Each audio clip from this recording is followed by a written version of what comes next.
Caranya baik. Bismillahirrahmanirrahim. Assalamualaikum warahmatullahi wabarakatuh dan salam sejahtera bagi kita semua. Para penonton saya dan viewer saya dan terutama dosen pengampu mata kuliah pengantar bisnis dan manajemen Bapak Muhammad Hasbi, saya ucap selamat datang pada video presentasi saya.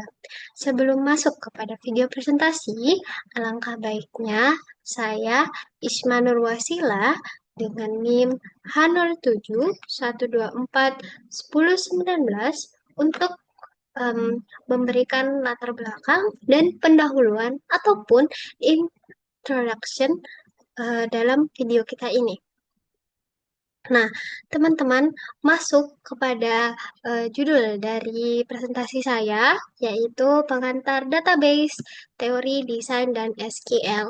Nah, judul dari video ini saya ambil dari, betul, judul buku yang diterbitkan oleh Bapak Muhammad Hasbib sendiri yang berjudul Pengantar Database, Teori Desain, dan SQL. Nah, jadi presentasi ini dirancang untuk mahasiswa dan profesional awal untuk memberikan pemahaman yang jelas, ramah, dan mendalam tentang bagaimana database itu bekerja, mengapa mereka sangat penting, dan bagaimana cara mendesainkannya dengan benar. Jadi, pada presentasi kali ini saya akan mempresentasikan materi tentang ini, pengantar database, yang dimana dia mencakup 5 bab. 5 bab utama, mulai dari pengenalan database hingga normalisasi database. Jadi, materi ini saya rangkum berdasarkan buku yang dijelaskan tadi, dan tujuan utamanya itu pastinya supaya kita bisa tidak hanya tahu cara menggunakan database, tapi juga tahu cara pahaminya dan bagaimana cara desainnya. Karena database itu bukan sekadar tempat menyimpan data, melainkan fondasi utama dari hampir seluruh sistem informasi modern. Nah, presentasi ini akan berlangsung sesuai alur waktu yang berjalan, sehingga penjelasan saya akan cukup bertahap dan cukup mendalam. Lanjut, teman-teman. Kita masuk kepada sesi 1.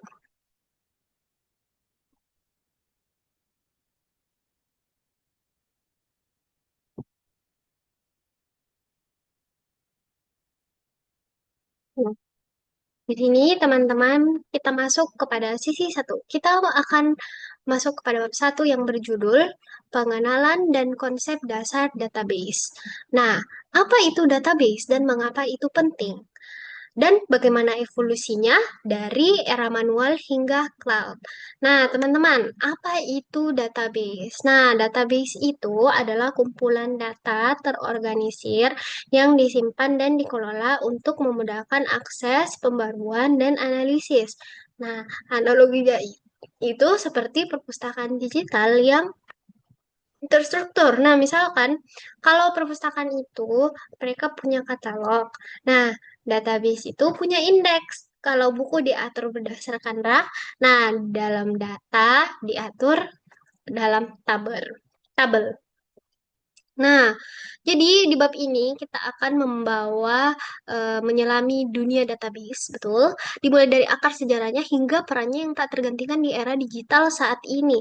Jadi kita akan memahami evolusi cara manusia menyimpan dan mengelola informasi yang pada akhirnya membawa kita pada definisi database modern.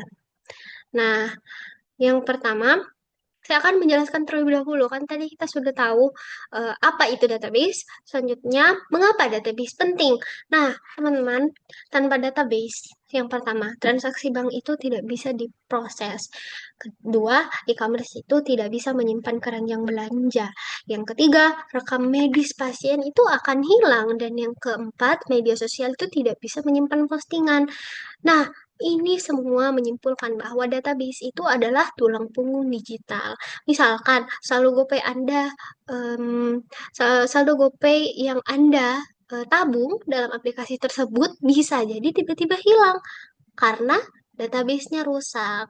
Jadi itulah mengapa database itu sebenarnya sangat penting di kehidupan sehari-hari kita semua. Dan penting kita ketahui bahwa database itu memiliki peran yang sangat besar dalam transformasi digital ataupun kehidupan digital kita sehari-hari. Nah, itulah tadi menjawab pertanyaan mengapa database itu penting. Kita masuk kepada sejarah dari database itu sendiri. Nah, apa sih sejarah dari database itu sendiri? Nah, sejarah dari database yang pertama yang kita ketahui, teman-teman, kita punya era manual. Oke, nah era manual ini berlangsung dari tahun 1950 yang dimana data itu masih disimpan di kertas, buku, arsip, dan fisik. Jadi bagaimana itu teman-teman? Nah, kita ketahui bahwa yang pertama, eh, database itu masih ditulis secara manual ya. Dia disimpan juga secara manual dan diarsip secara manual. Nah, lanjut kita memiliki sistem file flat yang di sini. Dan kita memiliki mesin pengolah data dulu di 1950 sampai 1960. Kita memiliki ENIAC, UNIVAC, di mana di sini masih file flat. Makanya dia masuk juga di tahun sistem file flat ini yang dimana data dalam file terpisah, banyak duplikasi. Nah, di sistem file flat ini juga em, masih menggunakan mesin yang sangat-sangat sederhana ya. Lanjut kita masuk ke model hierarkis dan jaringan di tahun 1970 yang dimana dia menggunakan IMS dan IDMS yang menggunakan struktur pohon graf. Nah, lanjut kita memiliki eh, model di tahun 1970 sampai 1980 kita memiliki model era model relasional yang dimana revolusi ini awalnya dikembangkan oleh Edgar F. Codd yang dimana dia mulai em, membentuk yang namanya tabel dan SQL, di mana SQL itu lahir. Jadi SQL lahir tuh pada era modern relasional di tahun 1970 sampai 1980. Nah, lanjut. Jadi setelah lahirnya tabel dan SQL itu, kita masuk kepada Big Data dan NoSQL, yang dimana era ini berlanjut dari tahun 2000-an sampai sekarang, yang dimana dia itu menggunakan Hadoop dan MongoDB untuk data tidak terstruktur.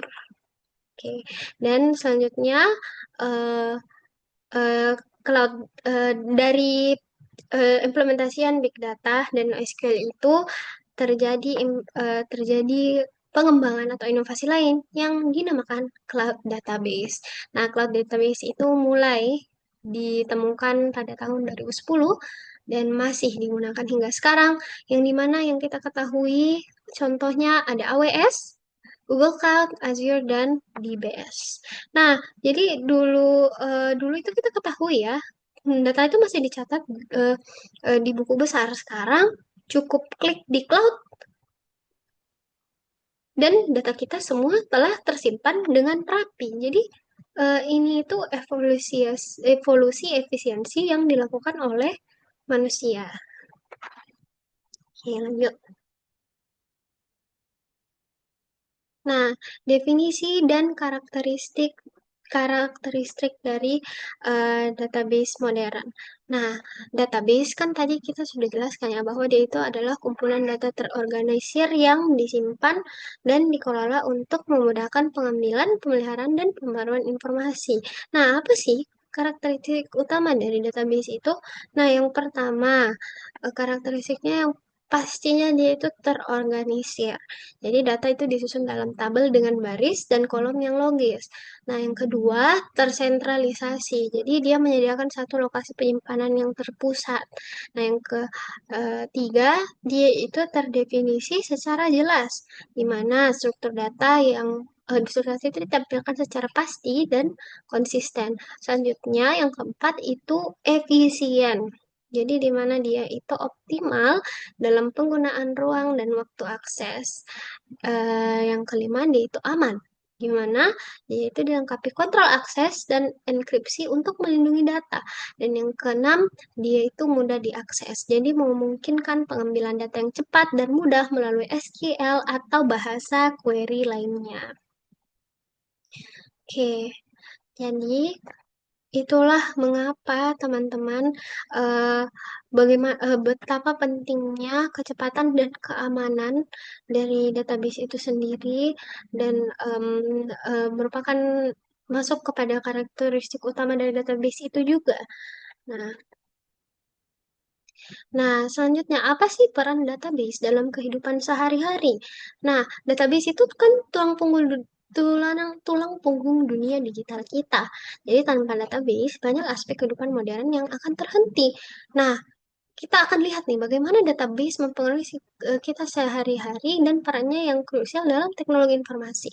Nah, yang sudah saya jelaskan tadi, di perbankan. Jadi di dalam setiap transaksi ATM, transfer dana atau cek saldo itu diterapkan yang namanya database. Dan selanjutnya yang kedua dalam dunia e-commerce, di mana produk, keranjang belanja, riwayat pembelian, lewat pembelian pelanggan itu semua tercatat di database aplikasi itu sendiri. Dan selanjutnya kita masuk kepada bidang kesehatan. Nah, di bidang kesehatan ini terjadi apa? Nah, database itu menyimpan rekam medis pasien yang telah berobat di misalkan rumah sakit itu. Nah, yang kedua, jadwal dokter di rumah sakit tersebut dan informasi asuransinya. Selanjutnya kita masuk ke bagian media sosial. Nah, teman-teman tahu tidak dalam implementasi media sosial yang teman-teman gunakan sekarang seperti TikTok, Instagram, dan yang lain-lain atau Facebook, di mana postingan, komentar, daftar teman, dan preferensi pengguna itu semua disimpan dalam satu database yang besar yang dimana dihandle oleh perusahaan media sosial itu sendiri. Misalkan kalau Facebook, WhatsApp, atau Instagram berarti dia disimpan dalam satu database yang diorganize oleh perusahaan Meta. Jadi itulah contohnya.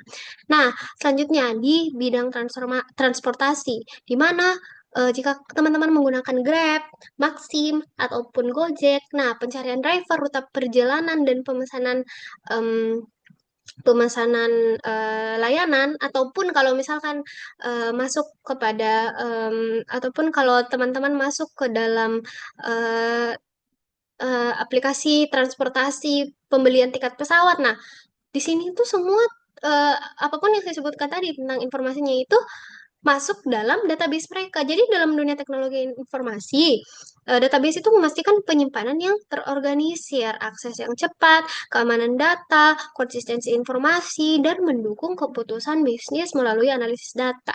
Jadi database juga itu fundamental untuk manajemen big data dan efisiensi biaya operasional. Nah, kita lanjut, teman-teman.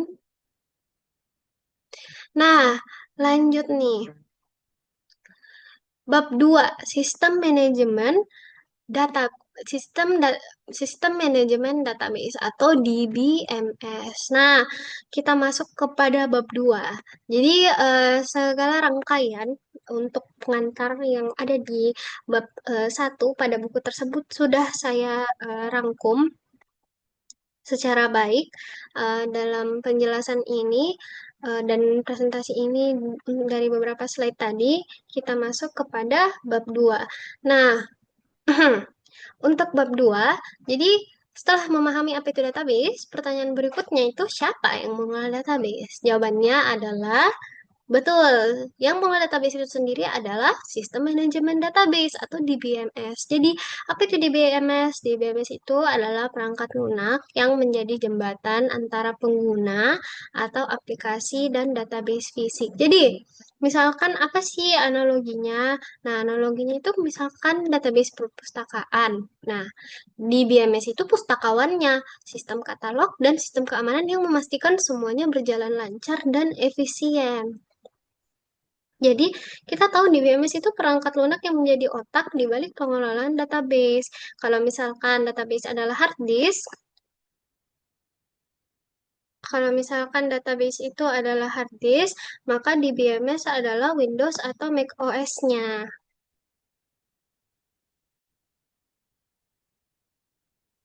Nah, teman-teman, bagaimana sih DBMS itu? Nah, yang pertama, fungsinya itu apa? Jadi, fungsi utama dari DBMS dan tugas utamanya itu yang pertama menyimpan dan mengambil data.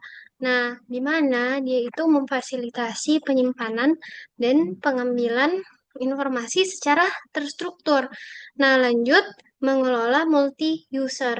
Nah, di BMS ini mengelola multi-user di mana dia itu mengatur akses simultan dari banyak pengguna tanpa konflik.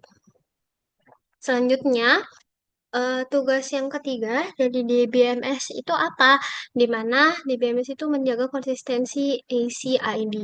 Jadi, apa itu ACID? ACID itu Atomicity, Consistency, Isolation, and Durability.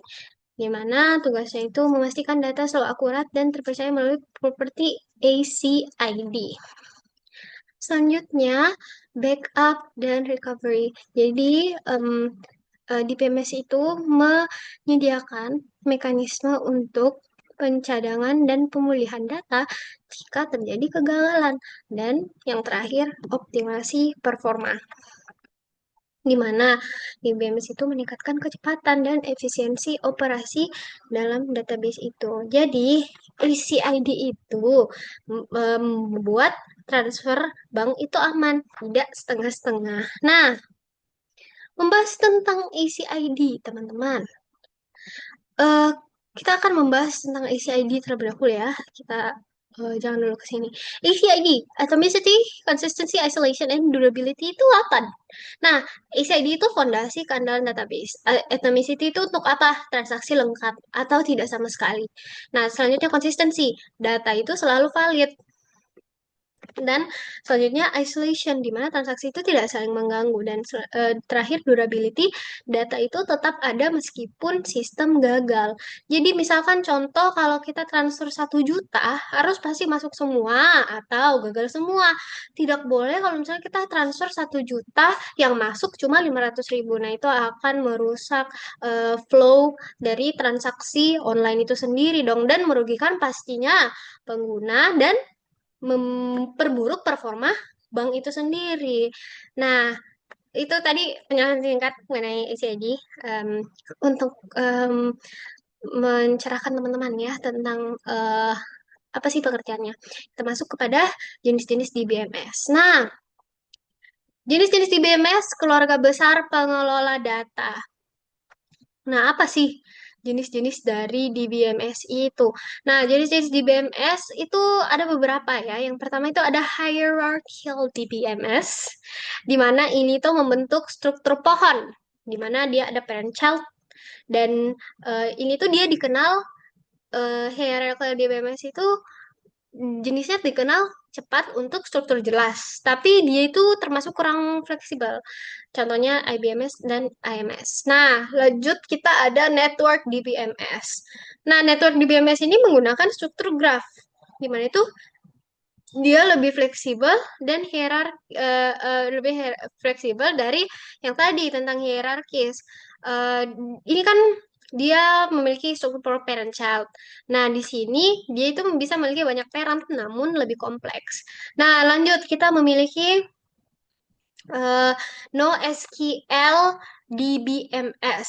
Nah, apa ini NoSQL DBMS, teman-teman? Nah, NoSQL DBMS itu merupakan tren modern ya untuk sekarang. Dia itu tidak relasional, tapi skalabilitasnya tinggi, fleksibel, tapi konsistensinya itu masih kurang ketat. Misalkan contohnya itu MongoDB dan Redis. Eh, Selanjutnya ada Relational DBMS atau RDBMS. Ini tuh merupakan struktur yang paling populer, di mana data dalam tabel itu menggunakan SQL pastinya. Dia itu pastinya fleksibel, konsisten, tapi kinerja dapat menurun untuk data yang sangat besar. Misalkan ini yang sering kita gunakan di mata kuliah sistem basis data, yaitu MySQL atau Oracle. Lanjut, kita punya Object Oriented DBMS atau OODBMS. Apa sih itu OODBMS? Nah, data itu dia bertindak sebagai objek, atribut, dan metode, di mana cocok untuk data kompleks namun komunitasnya lebih kecil. Nah, lanjut. kita punya yang namanya New SQL DBMS. Apa ini New SQL DBMS, teman-teman? Masa depan dari jenis-jenis DBMS, di mana dia itu menggabungkan RDBMS. Nah, dan dia juga menggabungkan NoSQL ini, di mana dia menawarkan properti ACID dengan skalabilitas tinggi, misalkan Google Spanner. Nah, jadi itulah semua teman-teman merupakan jenis-jenis DBMS yang kita ketahui. Nah, eh, kenapa kita harus membandingkan dulu RDBMS dan OSQL ini? Jadi, eh, kenapa ini merupakan inovasi ya? Karena yang pertama, RDBMS itu kan dia terstruktur konsisten dan menggunakan SQL. Sementara NoSQL itu dia fleksibel, scalable, tapi data tidak terstruktur. Jadi RDBMS itu misalkan dia sebagai baju formal, NoSQL sebagai kaos casual. Jadi dia tuh digunakan tergantung acaranya. Nah, lanjut, karena kita sudah mengetahui ya jenis-jenisnya, kita masuk. Karena di BMS itu mengelola bagaimana data disimpan. Selanjutnya, kita bahas bagaimana database dibangun dan diorganisir. Nah, bagaimana sih masuk? Ini sepertinya kita sudah tahu ya siapa arsiteknya. Sekarang kita harus lihat apa sih itu data, apa sih blueprintnya. Nah, bab 3 akan membahas tentang arsitektur database dan model data. Jadi, misalkan kalau bikin rumah, pastinya kita perlu desainnya dulu. Jadi, supaya database-nya itu sama. Nah, yang pertama di bab 3 itu kita mempelajari tentang kerangka bagaimana data itu disusun dan diakses. Nah, ini merupakan tabel yang terdiri dari 3 lapisan. Nah, bab ini akan mengupas tuntas tentang struktur bangunan database melalui konsep arsitektur serta berbagai bahasa atau model data yang digunakan untuk mendeskripsikannya. Nah, arsitektur ini dinamakan three scheme architecture. Jadi, yang pertama di tabel external level ini, dia di view level, dia menampilkan apa yang dilihat user. Jadi, view berbeda untuk tiap pengguna. Nah, masuk kepada level yang di bawahnya lagi, itu ada logical level yang dinamakan conceptual level. Jadi, struktur logis database itu sendiri dan apa sih hubungan antar tabelnya atau entity relationship diagramnya. Nah, lanjut ke level paling bawah yaitu physical level, di mana dia menyimpan internal levelnya itu berarti dia menyimpan fisik data di disknya, indexing dan optimasi. Dia menyimpan fisik di disk. Lanjut, apa sih keuntungan utama dari arsitektur 3 tingkat? Nah, keuntungan utamanya itu pastinya independensi data, di mana perubahan di tingkat fisik itu tidak mengaruhi pandangan pengguna. Selain itu, ada juga arsitektur 2 tingkat atau client server yang lebih sederhana, di mana klien atau aplikasi berinteraksi langsung dengan server atau DBMS dan database. Jadi, misalkan user lihat tombol simpan. Nah, di balik layar itu bisa saja data disimpan di SSD atau cloud. Nah, untuk client server ini, teman-teman, nah, saya akan jelaskan untuk client server ini. Untuk client server ini apa sih? Di client server itu tadi yang saya jelaskan ya, dia itu lebih sederhana, di mana pastinya dia itu berinteraksi langsung dengan server, cocok untuk aplikasi desktop atau web tradisional. Misalkan aplikasi desktop kampus yang akses database server. Nah, lanjut. Kita masuk kepada model data. Model data atau berbagai cara merepresentasikan informasi. Nah, apa sih itu model data? Nah, model data itu adalah kerangka kerja yang digunakan untuk mendefinisikan dan mengatur data, serta bagaimana data tersebut saling berhubungan. Pilihan model data itu sangat mempengaruhi cara kita berinteraksi dan mengelola informasi dalam database. Yang pertama, kita mempunyai model hierarkis. Nah, kayak tadi ya, ada struktur pohonnya, dan satu parent banyak child. Misalkan file directory. Selanjutnya kita ada model relasional. Nah, model relasional itu apa? Model relasional itu seperti standar industri dari model data, di mana dia itu terdiri atas tabel 2D di mana dia ada primary key dan foreign key dan menggunakan SQL. Selanjutnya ada model objek, di mana data itu sebagai objek, ada atribut dan metodenya. Biasa digunakan pada sistem CAD. Lanjut, ada yang namanya model dokumen, di mana dia itu tersimpan dalam jenis file JSON dan XML, di mana dia itu lebih fleksibel, tidak terstruktur ketat, contohnya seperti MongoDB. Selanjutnya ada model key value, di mana dia terdiri atas pasangan kunci nilai sederhana, di mana dia sangat cepat dan untuk lookup. Contohnya Redis. Nah, selanjutnya ada model kolom, di mana data disimpan per kolom, cepat untuk analitik. Contohnya itu Cassandra. Jadi, pemilihan model data harus disesuaikan dengan kebutuhan spesifik. Misalkan, kalau kita menggunakan RDBMS, kan, Relational Database Management, untuk bisnis tradisional. Nah, NoSQL itu untuk skala web dan data tidak tersuka atau model lain untuk kasus yang lebih spesifik. Oke, nah kita em, bedakan dulu model relasional dan NoSQL itu. Nah, model relasional seperti tadi ya pembahasannya. eh Relational itu kan tabel SQL dan konsisten. Nah, NoSQL itu fleksibel, scalable, berbagai format. Jadi pilihan tergantung kebutuhan transaksional atau analisis. Kalau bikin aplikasi chat kan pilih yang mana? Pastinya kita pilih NoSQL karena pesan cepat dan fleksibel. Jadi itu yang dimaksud oleh saya tentang dipilih sesuai kebutuhan. Nah, lanjut. Oke. Jadi setelah kita pahami tentang model data, kita akan fokus pada model relational atau ERD, Fondasi Desain Database. Nah, ini akan merujuk kepada bab 4, model-model database atau fokus relational dari ERD itu sendiri. Nah, teman-teman, yang kita ketahui itu apa? Eh, yang pertama di sini, kita harus tampilkan dulu gambar ERD sederhana. Saya akan ambil dari proposal saya.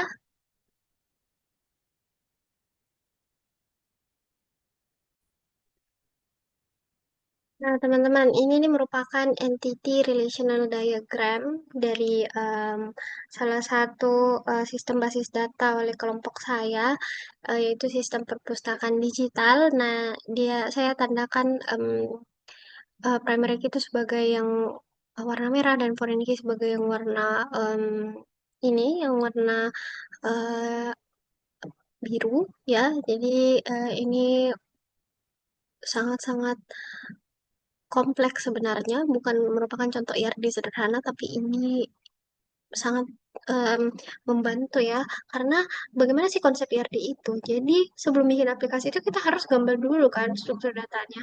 Oleh karena itu di bab 4 itu kita fokus kepada model relasionalnya dan ERD-nya, alat visual untuk perancang database sebelum kita coding. Nah, jadi dari yang teman-teman ketahui ya, bagaimana sih em, perancangan itu dan apa sih model data relational yang akan kita gunakan? Nah, model data relasionalnya itu contohnya yang kita ketahui, model relasionalnya yang pertama ada relasi, tabel, yaitu kumpulan baris dan kolom. Ada atribut, kolom, karakteristik data, misalkan nama NIM, tuple, baris, record, satu entry data lengkap, domain, himpunan nilai yang valid untuk suatu atribut. Dan yang tadi saya jelaskan ada primary key, atribut unik untuk mengidentifikasi setiap baris, dan foreign key, atribut yang merujuk kepada primary key tabel lain, yang mana dia itu menjaga integritas referensial. Jadi primary key itu sebagai identifier unik dan foreign key itu sebagai penghubung antar tabelnya. Jadi eh, kita memiliki dua apa istilah yang sangat saya highlight, yaitu tentang primary key dan foreign key. Nah, kita akan membahas tentang ini lebih dalam. Jadi di bagian ini ya, primary key dan foreign key, apa sih itu primary key dan foreign key? Nah, primary key itu menjamin setiap baris unik. Ya, foreign key itu menjaga integritas referensial, di mana tidak boleh ada referensi ke data yang tidak ada. Jadi tidak boleh ada data mahasiswa di tabel nilai kalau nilainya tidak ada di tabel mahasiswa. Ya, begitu dia teman-teman. Nah, lanjut. Apa sih itu IRD yang saya tunjukkan tadi? IRD itu diagram untuk memvisualisasikan struktur database, di mana dia ada entitasnya, seperti misalkan untuk tadi entitasnya itu pelanggan dan yang lain-lain atributnya misalkan NIM, nama, nah relasi hubungan antar dan kardinalitas. Jadi kalau saya tampilkan lagi ya teman-teman, misalkan saya tampilkan lagi RD-nya yang muncul di sini, kita ketahui kalau yang bentuk seperti ini itu entitasnya. Misalkan entitas anggota. Nah, anggota itu atributnya apa? Atributnya itu ada ID-nya, ini sebagai foreign key, ada nama anggota, ada email anggota, nomor HP anggota, alamatnya, dan tanggal daftarnya. Nah, selanjutnya ada yang namanya relasi. Relasi itu anggota ke peminjaman. Nah, relasinya apa? Meminjam, di mana kita masukkan eh, kardinalitasnya juga yaitu eh, one to n. Nah, itulah jenis hubungannya. Nah, kalau misalkan kita berpacu lagi kepada penjelasan kardinalitas, itu kita bisa bahas pastinya. Pembahasan kardinalitas itu ada pada buku, jadi teman-teman bisa merujuk kepada buku yang sangat-sangat lengkap, bisa langsung dicek pada bab 3 tentang IRD-nya. Oke, teman-teman. Nah, untuk IRD itu sendiri, kita eh, eh, memiliki kardinalitas, oke, di mana ini kalau teman-teman mau lebih jelas ya. Nah, apa sih kardinalitas dari yang saya maksud tadi? Nah, kardinalitasnya itu eh, dia memiliki tiga jenis utama, one to one, di mana satu entitas dalam himpunan itu hanya berhubungan dengan satu entitas. Setiap mahasiswa memiliki satu kartu, dan ada one to many. Jadi tadi itu kardinalitasnya one to many ya, di mana identitas adalah dalam himpunan A dapat berhubungan banyak, dan selanjutnya ada many to many, di mana banyak entitas di himpunan A dapat berhubungan dengan banyak entitas di himpunan B. Nah, jadi sebelum menggambar IRD, ada simbol-simbolnya teman-teman. Jadi IRD itu menggunakan berbagai simbol untuk merepresentasikan elemen-elemen dalam model data. Nah, kalau entitas itu tadi seperti tadi ya, saya gunakan simbol seperti ini. Nah, dia itu ada jenis entitas lagi, dia entitas lemah itu simbol dua apa double persegi panjang. Selanjutnya ada relasi. Nah, relasinya tadi atributnya seperti ini. Di sini juga terbagi ada multi value, ada derivatif. Nah, atribut komposit. Nah, saya gunakan tadi atribut komposit. Nah, selanjutnya ada relasi partisipasi. Selanjutnya rasio kardinalitas dan ada generalisasi atau spesialisasi. Nah, ini contoh IRB tadi. Nah, begitulah teman-teman. Nah, oke. Ini merupakan tabel-tabelnya ya, yang menjelaskan tentang foreign key dan yang lain-lain. Dan itulah merupakan penghujung dari bab 4. Nah, kita masuk lagi kepada bab 5, teman-teman. Bab terakhir. Nah, di bab 5, apa sih isinya di bab 5, teman-teman? Nah, IRD tadi kan membantu kita merancang dengan rapi. Tapi bagaimana memastikan struktur tabelnya itu benar-benar optimal? Jawabannya yang harus kita lakukan adalah normalisasi database. Nah, IRD itu misalkan ya gambar rumah. Nah, normalisasi itu bagaimana caranya kita pastikan pondasinya itu kuat. Jadi masuk ya. Jadi pernah lihat data tidak yang muncul berulang-ulang di Excel? Nah, itu yang mau kita hindari dengan cara normalisasi. Jadi, normalisasi itu apa? Normalisasi itu adalah proses sistematis untuk mengorganisir data dalam database relational guna untuk menghilangkan redundansi dan meningkatkan integritas data. Nah, ini adalah langkah krusial dalam desain database yang baik. Nah, di dalam sini, teman-teman, kita ketahui bahwa normalisasi itu seni menyusun data agar efisien, konsisten, dan bebas. Jadi, bab ini yang bikin database kita itu profesional dan tidak amburadul. Em, Dia pastinya untuk normalisasi itu misalkan satu data alamat disimpan di 10 tempat, risiko tidak update semua bisa jadi karena normalisasi pun memiliki bentuk-bentuknya sendiri ya, ada tahapannya juga. Misalkan 1NF. 1NF itu first normal form. Setiap kolom itu bernilai atomik, tidak ada kelompok berulang. Ini wajib.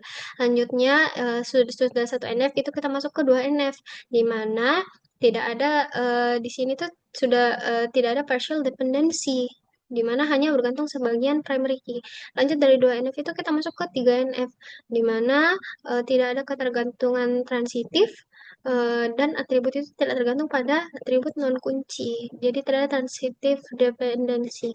Nah, dari 3NF ini ada lagi yang namanya BCNF dan 4NF dan 5NF, di mana ini itu digunakan sebagai bentuk normalisasi yang lebih ketat untuk kasus khusus dan lebih kompleks. Jadi apa sih apa sih teman-teman normalisasi ini semua, dan bagaimana sih sebenarnya contoh kasus nyatanya?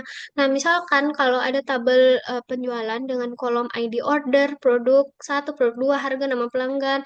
Nah, misalkan satu NF-nya itu ini kan melanggar satu NF ya karena ada repeating group. Nah, solusinya itu pisahkan menjadi tabel ada order dan detail order begitu. Nah, selanjutnya teman-teman, apa itu manfaat utama dari normalisasi? Yang pertama tadi kan mengurangi redundansi, di mana dia itu hemat ruang penyimpanan, mencegah duplikasi data, mencegah duplikasi data, dan yang kedua dia itu meningkatkan integritas data, di mana dia memastikan konsistensi dan akurasi informasi. Dan yang ketiga, mencegah anomali data. Dia itu menghindari masalah saat menyisipkan, memperbarui, dan menghapus data. Dan yang keempat, dia itu meningkatkan kinerja query ya teman-teman, di mana supaya dia strukturnya rapi dan mempercepat pencarian dan pengambilan data. Yang kelima, dia itu memudahkan pemeliharaan. Pastinya, karena perubahan data hanya perlu dilakukan di satu tempat, dan selanjutnya fleksibilitas dan skalabilitas, di mana dia itu database lebih mudah dikembangkan dan disesuaikan dengan kebutuhan masa depan.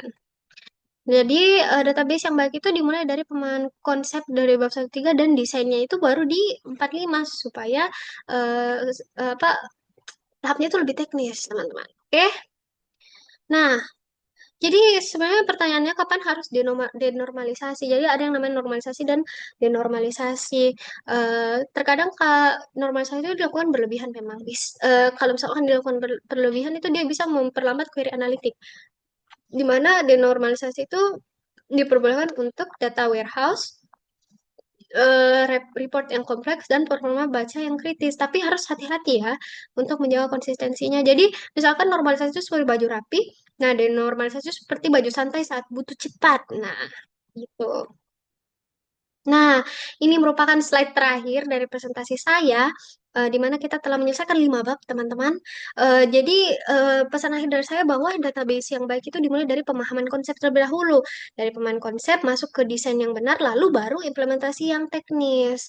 Nah, itu saja presentasi 5 bab dari buku pengantar, dari buku yang ditulis oleh Bapak Muhammad Hasbi yang berjudul pengantar database teori desain dan SQL yang bisa saya berikan. Em, itu saja merupakan penjelasan saya, semoga dapat dipahami materinya dengan baik. Lebih dan kurangnya mohon dimaafkan karena kesempurnaan hanya milik Tuhan yang Maha Esa. Itu saja merupakan video saya. Wassalamualaikum warahmatullahi wabarakatuh. Terima kasih banyak. Terima kasih banyak.